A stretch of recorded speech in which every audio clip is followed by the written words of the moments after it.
हाँ जी बुजुर्ग, क्या हाल है? ठीक हो?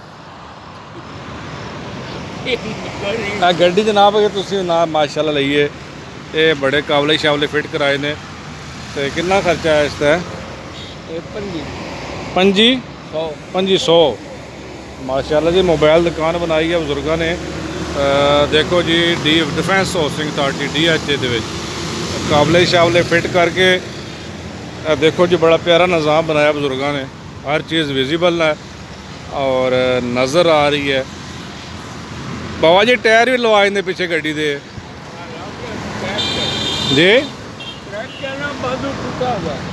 अच्छा, बाजू टूटिया तुहाडा?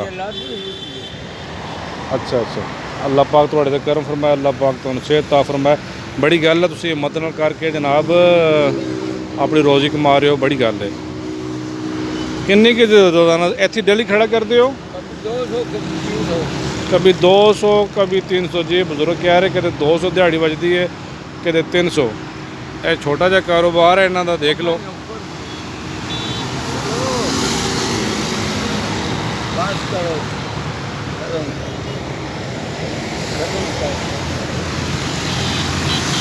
बुजुर्ग ये भी कहते हैं कि मेरे ना हाईलाइट ना करो।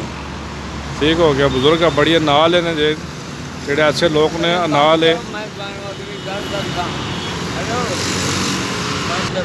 जी। सुनाओ।